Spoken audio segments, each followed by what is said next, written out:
Hey math fans, Alex here, and today I'm coming at you with Chapter 5 review problems.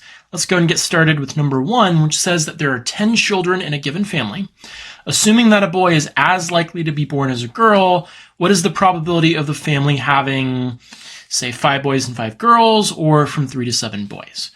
Okay, so let's let the random variable x, and you can of course do this either way, but I'm going to go ahead and choose the number of boys. And then what we have is that x is a binomial variable.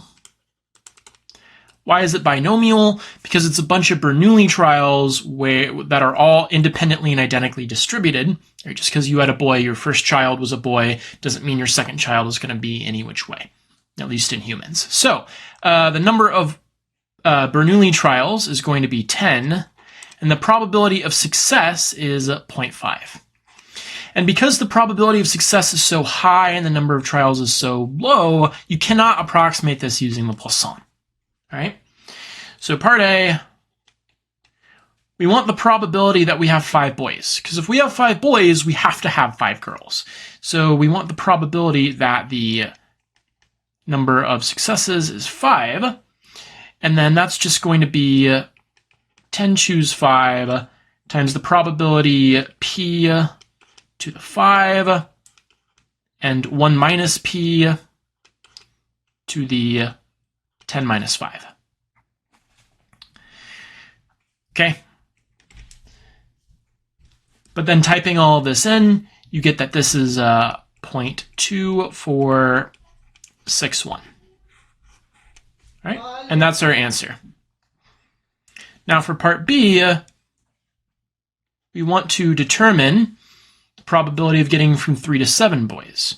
So what that's going to be is we want the probability that we are including 3 and 7. Okay.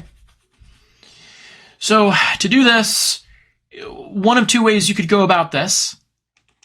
The first way you could go about it is that you're essentially summing from k equals 3 to 7 of 10 choose k times the probability of success to the k times the probability of failure to the 10 minus k. And then that's going to amount to you having to do, let's see. Well, this times this actually gets you 0.5 to the 10. So I can go ahead and pull this out. Right, so this is going to come out as 0.5 to the 10. And then you're essentially summing all these binomial coefficients. So it's going to be 10 choose 3 plus 10 choose 4 plus yada, yada, yada, all the way until 10 choose 7. Okay. And yeah, that's a valid way of doing that, but I think we're a little bit more sophisticated than that in the 21st century. So another way of expressing the what we got here is to say that this is equal to the probability that x is less than or equal to 7, because that includes 0, 1, 2, 3, 4, 5, 6, and 7. But what we want to do is we want to subtract off the probability that x is less than or equal to 2. Then we're not subtracting off when x equals 3. We want that to be included here, and that should get us the same thing. Okay, so let's go ahead and do that. I'm going to show you how. So we want to have 7 successes, say, and when we calculate that, x being less than or equal to 7, we got 0.94531. So 0.94531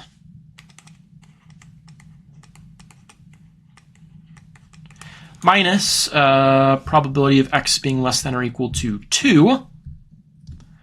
We're calculating that. That's 0.05469. 0.5469. Okay. And when you do that, you're going to come out with the same answer that you would get just summing the binomial coefficients, 0.89 0.06. All right, and that is problem 1.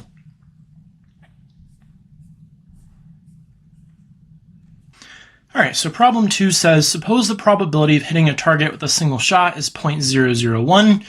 What is the probability P of hitting the target 2 or more times in 5,000 shots? Okay, so if you let the random variable x be the number of times you hit the target,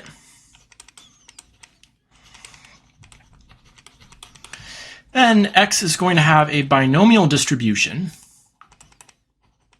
It's going to have a binomial distribution with 5,000 trials and a probability of success of 0.001. Now, you should argue why these are Bernoulli trials. Is it really independent if you shoot a target once and then shoot it again? Are all those trials independent? There's an argument to be made both ways, right? When you shoot free throws, if you make one, then muscle memory is going to clue your brain in and tell it how to kind of shoot the next one. So you could make an argument, but if the probability of success is so low, then we can just go ahead and assume all the trials are independent. So then what we want is we want the probability that the number of times you hit the target is at least 2.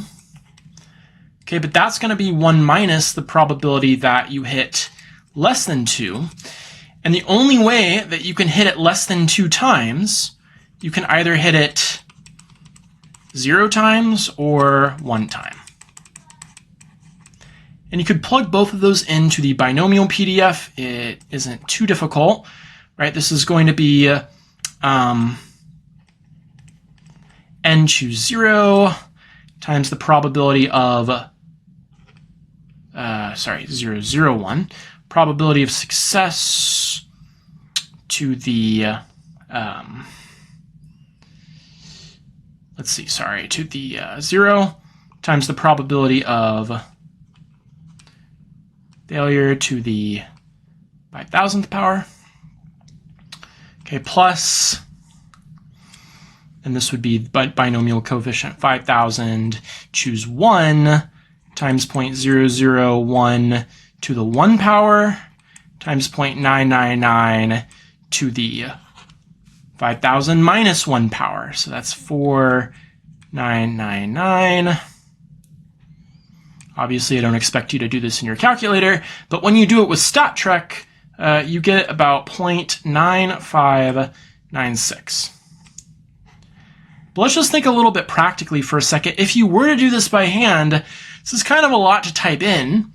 So is there a potentially faster way of doing it? Well, yes. So alternatively,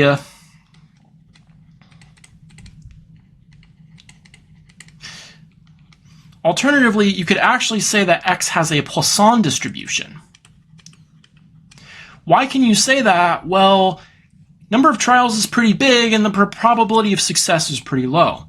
So remember that the Poisson distribution only has one parameter, namely lambda, which is equal to n times p, and we're taking 5,000 times 0.001 to get that lambda is 5.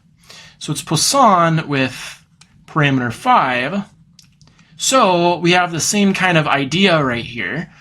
We have that the probability that x is bigger than or equal to 2 is still going to be 1 minus probability that x is equal to 0 plus the probability that x is equal to 1. And now remember that the PDF for the Poisson distribution is, I'll just write it here before I erase it, the probability that the number of successes is, say, k, was lambda to the k over k factorial times e to the minus lambda. Okay, so we're just going to plug that in, and we're going to get that this is going to be equal to 1 minus, it's going to be lambda to the 0 over 0 factorial e to the minus lambda plus lambda to the 1 over 1 factorial e to the minus lambda. Usually you can go ahead and factor that e to the minus lambda out, so I'm going to do that and go ahead and plug in lambda equals 5. So this is going to be 1 minus e to the minus 5 times this plus this. Okay, but this is 1, and this is 5, right, because lambda equals 5. So it's going to be 1 plus 5, which is equal to 1 minus 6e to the minus 5. Okay? Which, if you plug that in, I believe that you get approximately 0.9596 as well. We can check our answer by going to StatTrek and doing the Poisson distribution. So let's go do that really quickly. Okay, so I'm going to go over to Poisson. Okay. And your random variable x, we want that to be greater than or equal to 2. The average rate of success, or the parameter lambda, is 5. And let's go ahead and calculate that. So the probability that x is bigger than or equal to 2 matches our prediction of 0.9596. Okay, so the purpose of this exercise, and I didn't tell you to do it both ways, but the reason I did it both ways is to show you that this is a really good approximation to 4 decimal places, at least when you round it. So that's problem 2.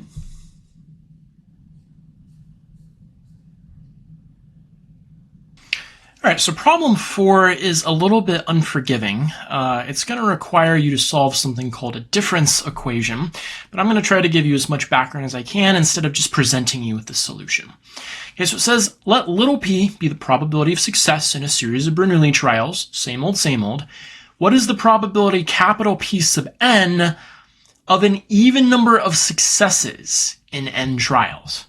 Okay, so try to wrap your head around that for a second. So I don't necessarily care about a certain number of successes.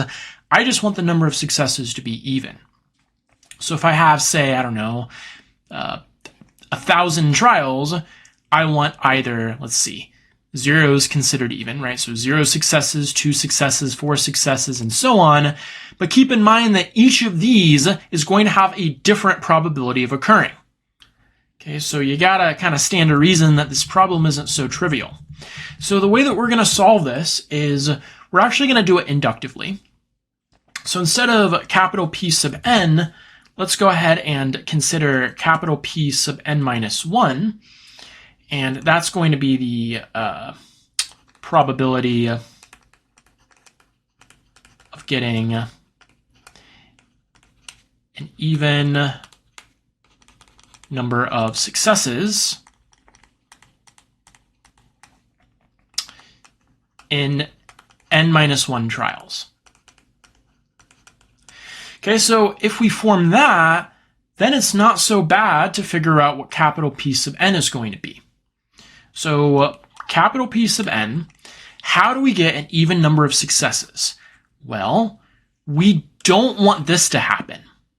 Because if this happens, if we have an even number of successes in the first n minus 1 trials, then if the next event is a success, then we have an odd number of successes in total.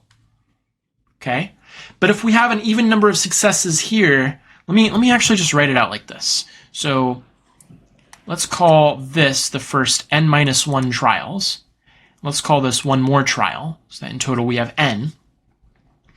And if we have P sub n minus 1, then we have an even number of successes here. So that means that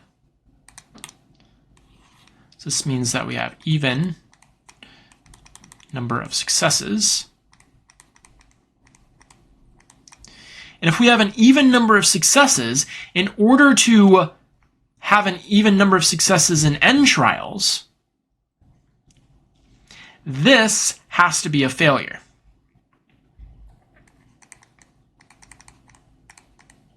Okay?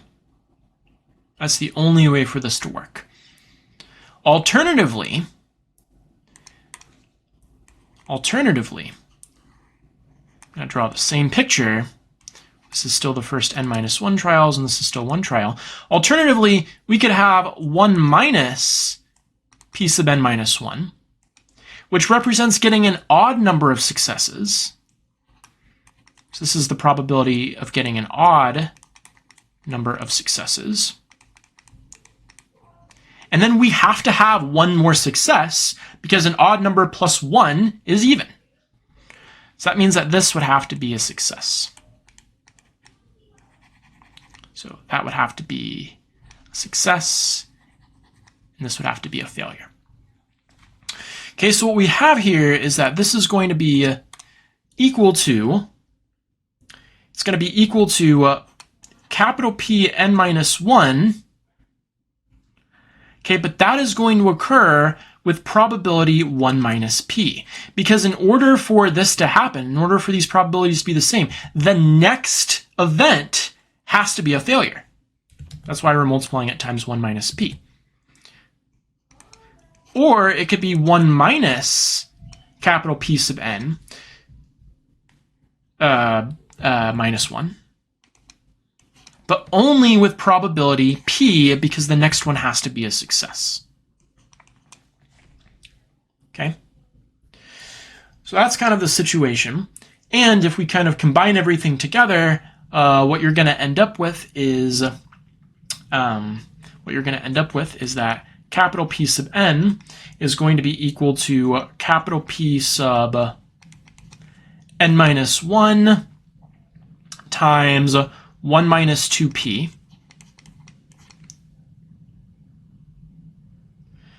okay, plus p.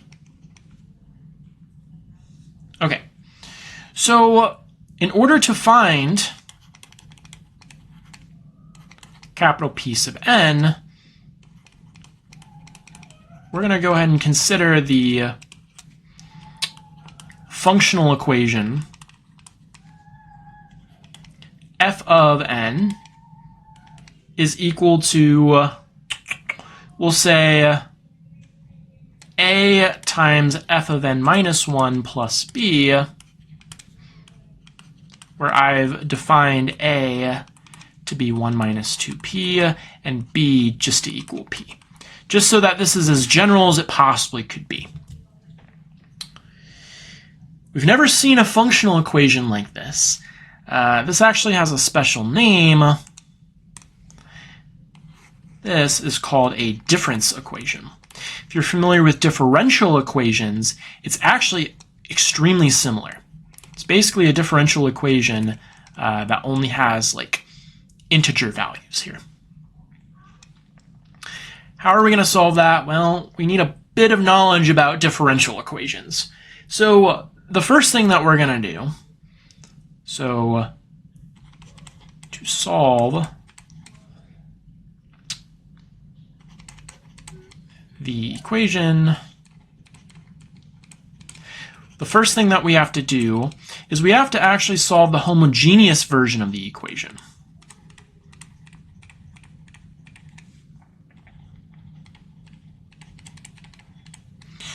Okay, and the homogeneous version of the equation is where we have all the stuff involving f of whatever. So we have this f of n minus a times f of n minus 1. And instead of equaling that to b, a homogeneous equation would set that equal to 0. Okay. So how are we going to solve that? Well, we're going to solve it inductively, of course. So this is going to imply that f of n is going to equal a times f of n minus 1. We're trying to solve that. Okay, but if f of your input equals a times f of 1 less than your input, then that's going to equal a times, and then this is going to equal a times 1 less than that input, which is going to equal a times f of n minus 3. Okay, and you're going to keep doing this until you get down to 0, basically.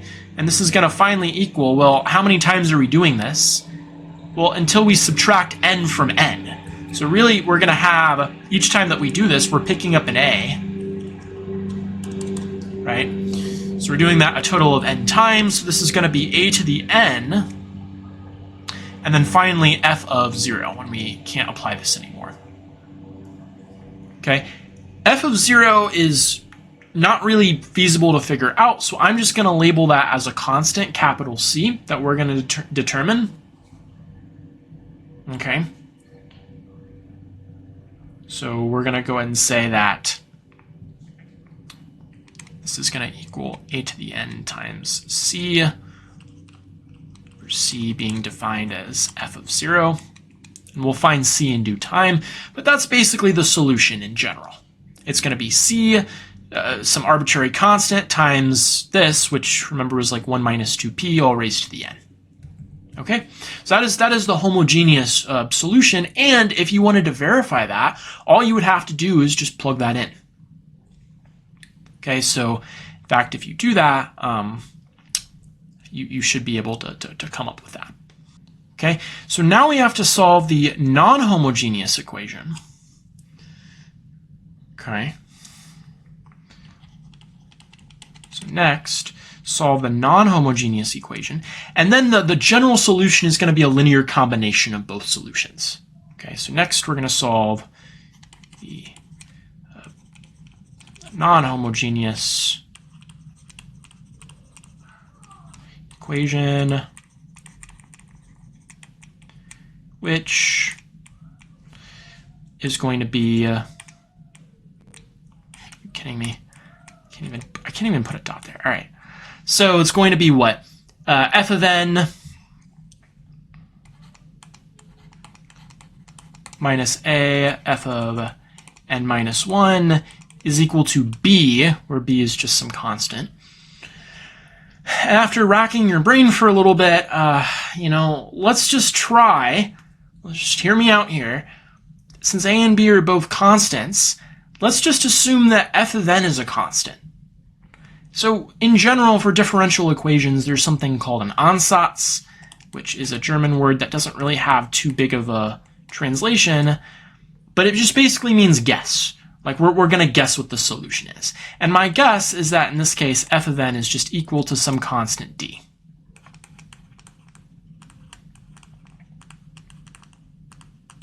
Okay.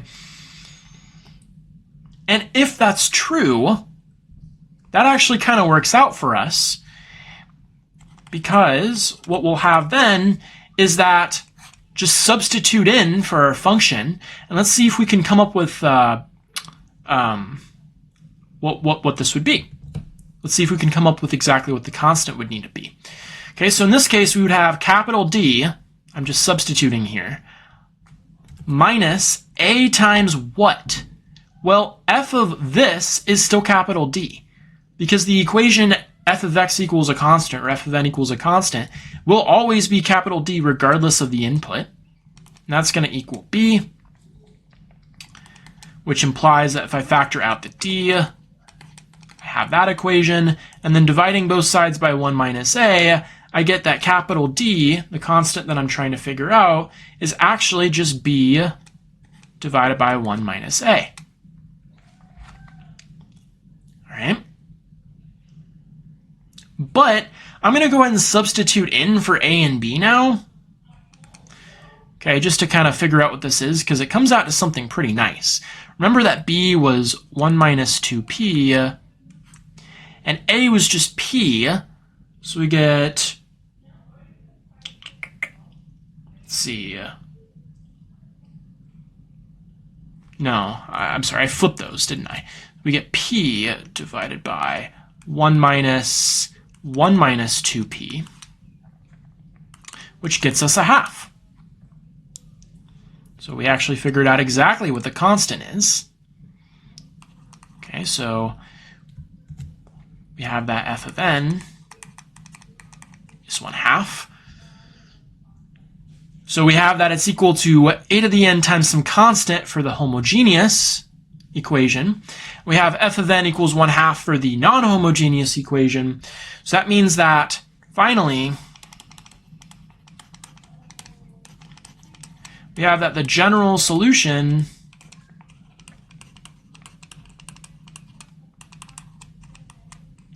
is given by f of n is equal to c a to the n plus 1/2, where I would just remind you that this was the homogeneous solution, and this was the non-homogeneous solution. Now all that's left to do is figure out the constant c, and then we're done. Okay, so how are we going to do that? Well, we're going to plug in values that we for sure know. Okay. So a good value to maybe plug in, perhaps, might be n equals 1. Okay, because in one trial, remember that f of n was the same thing as Pn, which was the same thing as the probability of getting an even number of successes from n Bernoulli trials. So if n equals 1, you have one trial, what's the probability of getting an even number of successes? Well, that can only happen in one way, assuming that 0 is even, which it is. So that means that f of n has to be little p, whatever that success is. Okay, so what's the probability of getting 0 successes? Sorry, I meant to say 1 minus p. So, yeah. So basically you have to fail so that you don't have any successes. That means out of one trial, getting 0 successes would have an even number of successes. Okay? So we can then plug that in. So f of 1, which plugging in above, remember this was our general solution. So f of 1, which is going to be c a to the 1 plus 1/2, must equal 1 minus p. Okay. And now we should be able to plug in. Okay, so this was plugging in. So now we should be able to, let's see, determine the constant c. Okay, so c is going to be, let's see, it's going to be 1 minus p minus 1/2, all divided by a. Okay, which is the same thing as 1/2 minus p divided by a. But let's just remind ourselves what a was. A was 1 minus 2p, so we're going to plug that in. 1 minus 2p. Okay. And then I'm going to go ahead and, let's see, maybe multiply both sides by 2. Or what we can do is we can actually just factor out a 1/2 from the numerator. And then we'll get 1 minus 2p over 1 minus 2p. And then we get that the 1 minus 2p's looks like they're canceling. So our constant is 1/2. Thus, f of n, which remember was exactly what we wanted, has to be equal to, let's see, c a to the n. So c a to the n plus 1/2. Which we can, of course, write that as, we can just factor the 1/2 out, and this is going to be 1 plus 1 minus 2p all the way to the n power. And that's the answer to that question.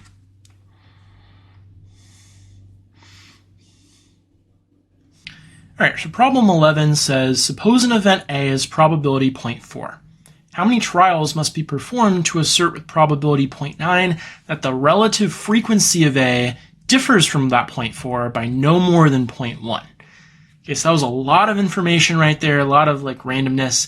And also we haven't seen relative frequency in a while, so it might pay off to figure out what that is. But the whole idea is that we're going to go ahead and say that relative frequency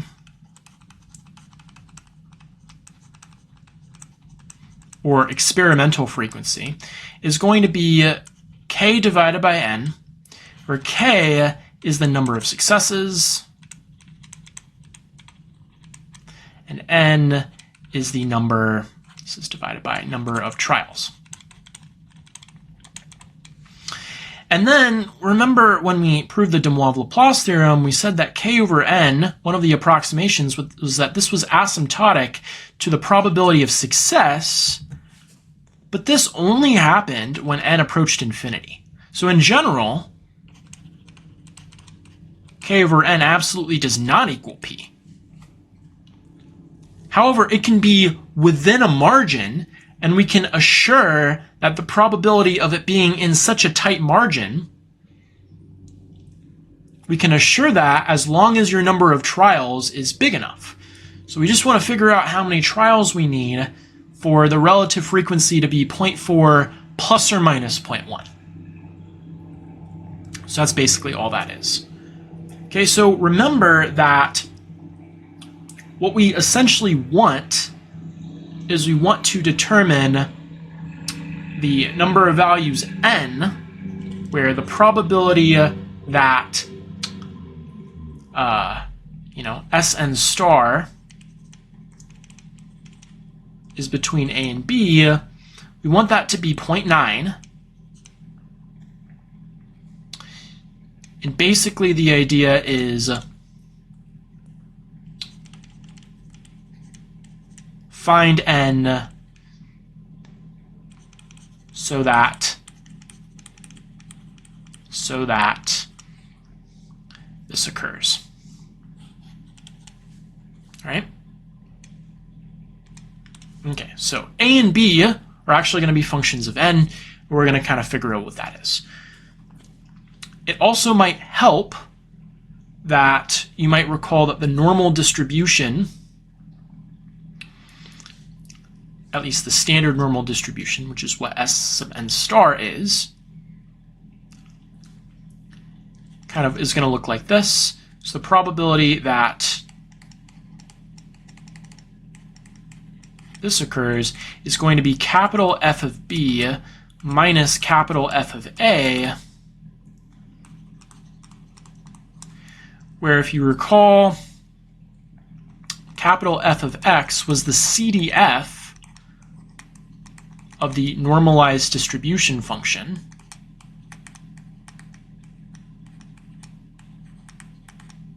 Okay, which you don't calculate, you just type it in a calculator.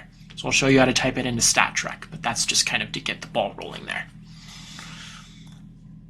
Okay, so you can think of a bell curve like this. And we just want to know how many trials to assert with probability 0.9 that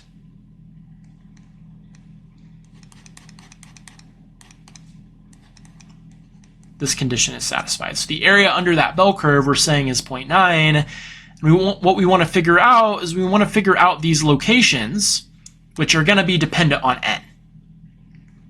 Right? Okay, so we're going to start off with exactly what the problem says. An event A is probability 0.4. Okay, so let's write down what we know. Little p is equal to 0.4. How many trials must be performed to assert with probability 0.9 that the relative frequency of A, differs from 0.4 by no more than 0.1? Okay, so the relative frequency of A is k over n, and the difference between that and 0.4 is not more than 0.1. All right? But what does that mean that's going to imply that k over n minus 0.4 is wedged between negative 0.1 and positive 0.1. Then we're going to go ahead and add 0.4 to all sides.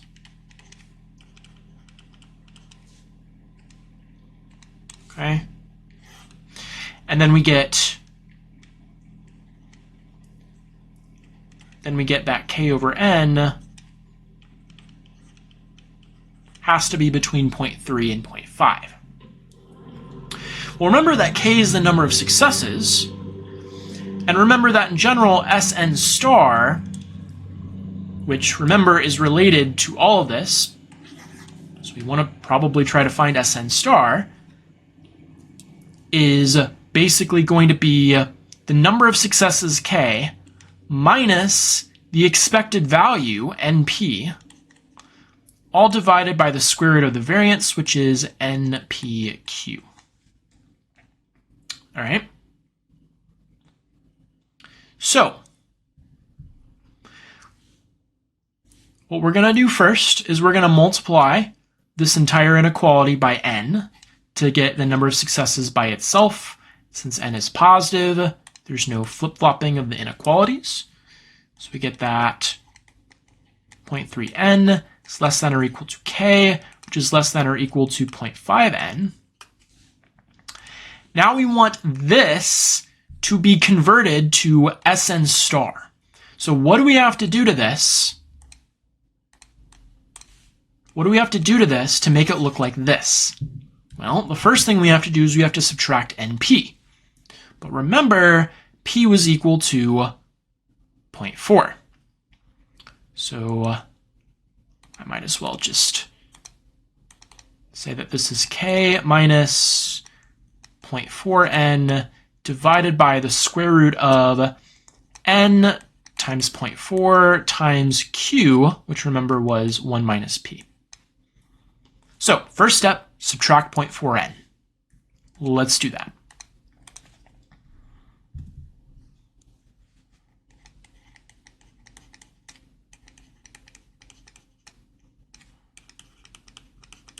Okay, so then we get, this is minus 0.1n less than or equal to k minus 0.4n less than or equal to 0.1n. Then we divide by the square root of this chunk. So let's go ahead and do that. Divide everything by the square root of n times 0.4 times 0.6.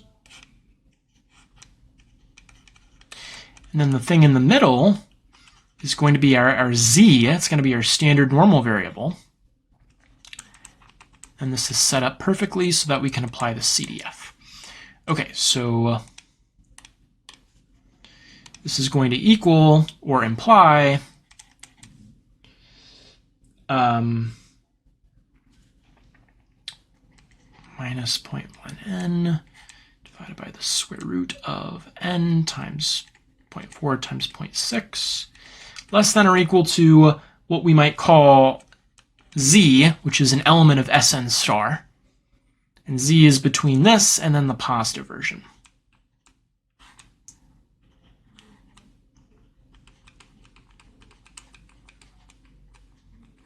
Okay. So we want the probability of z being between these values. We want that to be 0.9. So we have it exactly in the form that we want. And remember that this probability is f of b minus f of a. But it gets even better than that, because on the bell curve, if you look at the values z is sandwiched between, these are opposites, which means they're on symmetric sides of the bell curve. Okay, so what that means is, if I just sketch out like a little picture, if I call this oh, I don't know. Maybe I'll call this B. Then this is negative B. And on my bell curve,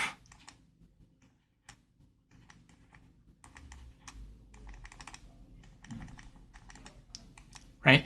So my CDF is going to be f of B minus f of minus B. Okay. Let's go and write that down. So we get that the probability that Z is between, say, minus B and positive B is going to equal f of B minus f of negative B, and that needs to equal 0.9. Okay, but here's the thing. F of minus B, let me draw like a little better of a normal distribution. Okay, so if that's B and that's minus B, and this whole shaded region represents f of B, f of minus B is actually just 1 minus f of B. Okay, so this represents f of B. And now I'm going to kind of draw the same picture. So just make some room.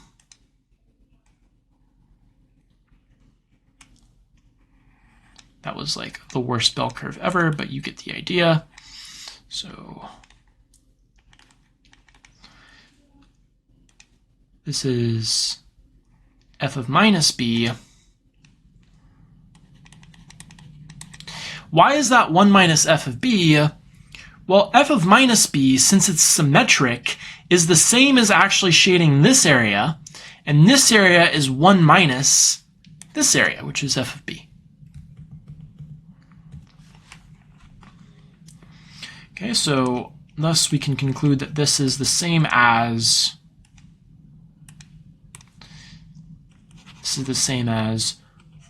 1 minus f of B. Okay, which is the same as saying this is 1 minus 2 f of B, which has to equal 0.9.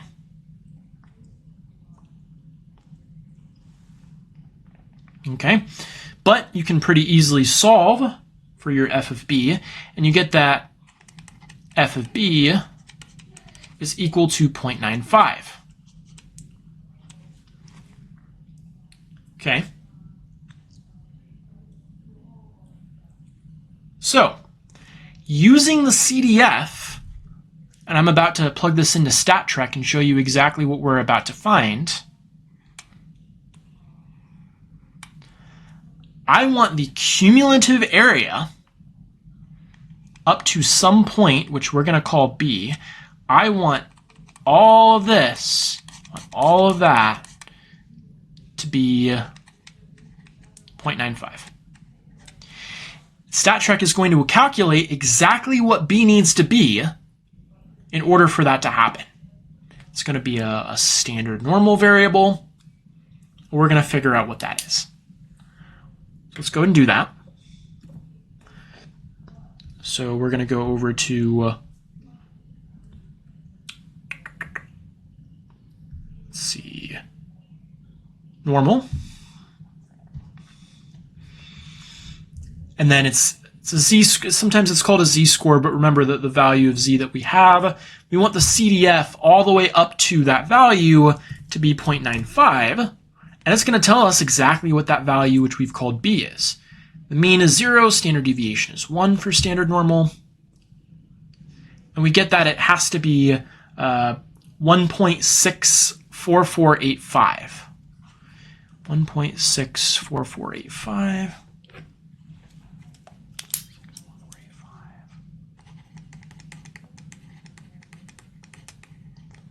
Okay, but remember that B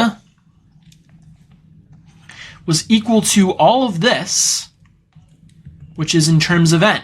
So we can now finally plug that in and find out how many trials we need. So we get that b has to equal 0.1n divided by square root of n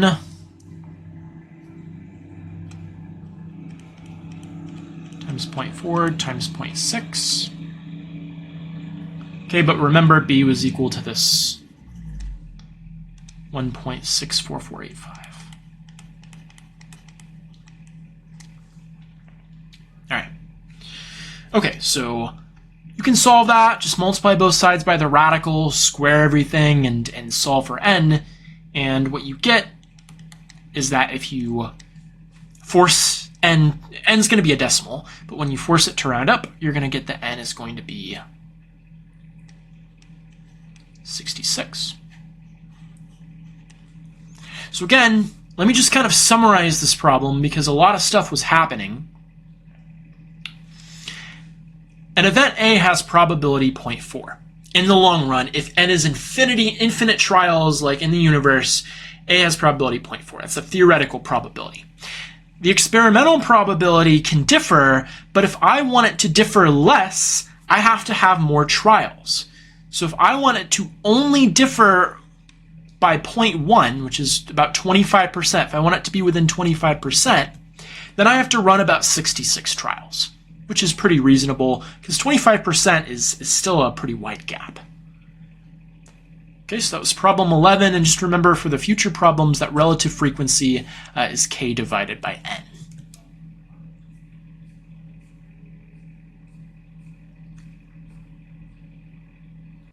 So problem 13 is a bit of a doozy, which is why unusually I've outlined the entire solution below and I'm just going to annotate. So it says that two continuous random variables x and y are said to have what's called a bivariate normal distribution if their joint PDF is given by this. And yes, one should verify that that integrates to 1, but that's not really the exercise. The exercise is that the marginal distributions are actually univariate normal. Okay, so if you integrate over the joint of, say, dy, you're going to get the PDF of the normal variable x with mean mu sub x and variance sigma x squared. So you're trying to prove that. And in order to do that, the first thing that I did was I went ahead and wrote it down. So we're trying to integrate this guy.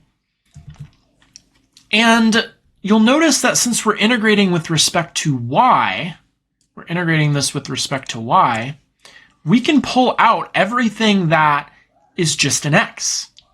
So namely, if you look back to this PDF, what we can do is we can factor, or we can distribute this term and pull out e to the minus this, which is what I've done right here. I've also pulled out this constant, that's right here. And then this is still times the integral from minus infinity to positive infinity of e to the minus this times, and then the stuff left over in parentheses, minus 2r times this quantity plus y minus mu y squared over sigma y squared. And we're integrating that with respect to y. Okay, so what we're going to have, we want this to equal the univariate normal distribution. Okay, so this is what we want to happen. I'm not actually saying it's equal to that. That's the whole point of this exercise. But if we're setting those two things equal to each other, I'm actually doing that so that we can really just solve a simpler problem, which is just to integrate this quantity. Okay, so this integral I'm going to hereby denote as star. And we need that this thing times star is equal to this normal density function for x. Okay, so in order for that to happen, we need star to be what? Well, what I've done was I multiplied both sides by this denominator, so that's why you have a 2 pi sigma x sigma y root 1 minus r squared. I multiplied by the denominators, now it's on top. I've also multiplied by e to the positive version of this, because that's the only way to get rid of it. So that's why it's e to the positive version of this times e to the negative this, which is right here. That's what star is equal to. And when you simplify, well, this has a 1 minus r squared, and we need this to have a 1 minus r squared, which means this is also going to have a 1 minus r squared. So now that these have the same denominator, this is going to be it's going to be one of these minus 1 minus r squared of these.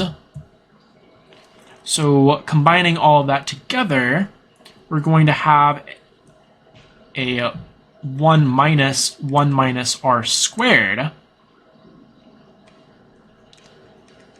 x minus mu x squared, all divided by 2 sigma x squared 1 minus r squared,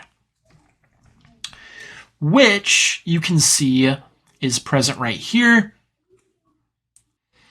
Okay, so this is going to get us a 1 minus r squared, which is actually just going to be a positive r squared over 1 minus r squared. That comes from this stuff. And then we have the rest, x minus mu x squared all over 2 sigma x squared is going to come from this side. Right? And then we also have, when we cancel these out, sigma x cancels with sigma x, and the 2 pi and the square root of 2 pi, there's going to be a square root of 2 pi left on top. And then we still have this radical 1 minus r squared, which is right here. Okay, so all in all, we have to show that the integral evaluates to this, which in my opinion is a slightly simpler problem. Okay, so let's go ahead and do that. The first thing I did was I went ahead and just copied the integral down. So star was the integral from minus infinity to positive infinity, e to the minus 1 over 2 times 1 minus r squared times these two terms. Now what I'm going to do is a very common trick. I'm essentially going to add 0 to the exponent, which isn't going to change it, but I'm going to add a very special 0. The thing that I'm going to add is I'm actually going to add r squared times x minus mu x squared all over sigma x squared. And if I add that here, I actually have to subtract that off. So that's going to be a minus r squared x minus mu x squared, all divided by sigma x squared. Just so you know that 2 belongs to the exponent of r. Okay, so why did I do it like that? Well, because this, I just formed a perfect square. This is actually going to be the expression r times x minus mu x over sigma x all squared minus y minus mu y over sigma y squared. Actually, not with the squares. And this whole thing squared. So I just completed the square, basically. I forced something to add to this to where this would factor nicely. And now I can play the same trick I did in the beginning. This thing times this thing only involves x's and constants, and I can then factor those out. Okay, and when I do that, I have a negative times a negative, which is a positive. I'm going to get a positive, so e to the positive x minus mu x squared all over 2 sigma x squared times r squared divided by 1 minus r squared. 1 minus r squared, which, if you'll notice, is a substantial part of what we were trying to show. So, in essence, we're very close to being done. Okay, And then what we're going to have is I'm just going to rewrite this again, except I'm actually going to swap the order of these two terms, because whether you swap the order, which you're allowed to do with subtraction provided that you're squaring it, because this is going to be the same either way. So I'm actually going to swap these two terms so that it gets me y minus mu sub y over sigma y minus r times x minus mu sub x over sigma x. Okay, so let me do it like this. So this is going to be x minus x sigma x. Okay. So now what we're going to have is a situation where we can actually integrate this. And the integral that I'm actually going to do, should be a dy, is I'm going to integrate with respect to, say, u, and I'm going to let u be defined as the following. It's going to be 1 over the square root of 1 minus r squared times all this fun stuff in parentheses.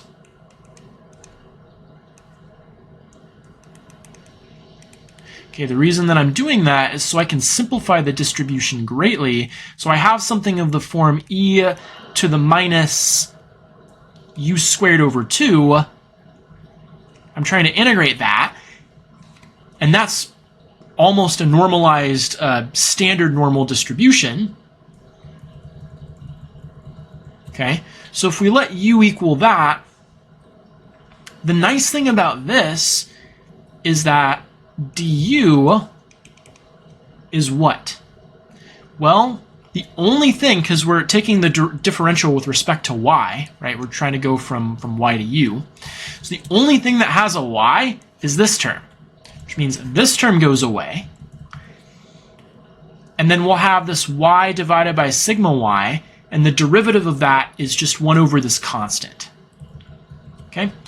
So all we're going to have is that du is going to equal 1 over sigma y times the square root of 1 minus r squared dy. So we get that dy is actually the same, and we can substitute that in for sigma y square root of 1 minus r squared du. Okay, so now let's go ahead and substitute all the values in for our integral. So we get that star is going to be, well, I can pull this out as constants. So we're going to get that star is going to be equal to sigma y square root of 1 minus r squared times e to the positive x minus mu x squared over 2 sigma x squared times r squared over 1 minus r squared times the integral. And then we should probably change bounds, except u is essentially a monotonic function of y. If y goes up, then u goes up as well, and vice versa. So if you're integrating over all possible y values from minus infinity to positive infinity, that's the same as integrating all possible u values from minus infinity to positive infinity. Okay? And then this entire thing, and I made a mistake, this should actually just not be squared, because this entire thing, if I square it, I get this. So now I'm integrating e to the minus u squared over 2 du. Okay, and now I'm almost done. This would actually be normalized if I multiply this by a 1 over the square root of 2 pi, but I can't do that for free. If I multiply by a 1 over the square root of 2 pi, I have to multiply this side by a square root of 2 pi. So I get that star is going to equal this. Okay, but this is a normalized integral that equals 1, which means that star is going to equal, let's see, I can combine these under the radical, and I get that this is the square root of 2 pi 1 minus r squared times sigma y times e to the positive x minus mu x squared over 2 sigma x squared times r squared divided by 1 minus r squared. Let's just go ahead and check that that is what we wanted to prove. We wanted to show this. Let's see. Yeah, so we should have a sigma y left over, which I forgot to put right here, because the sigma y here doesn't cancel with anything. Okay, and we have showed exactly what we needed to show, so we're done. Save these integrals, by the way, because the next couple of problems that have you work on them, you can pretty much use the same substitution, I believe, for the next one. So it's very handy to kind of have that lying around. Okay, hope this was helpful, and I'll see you in the next chapter.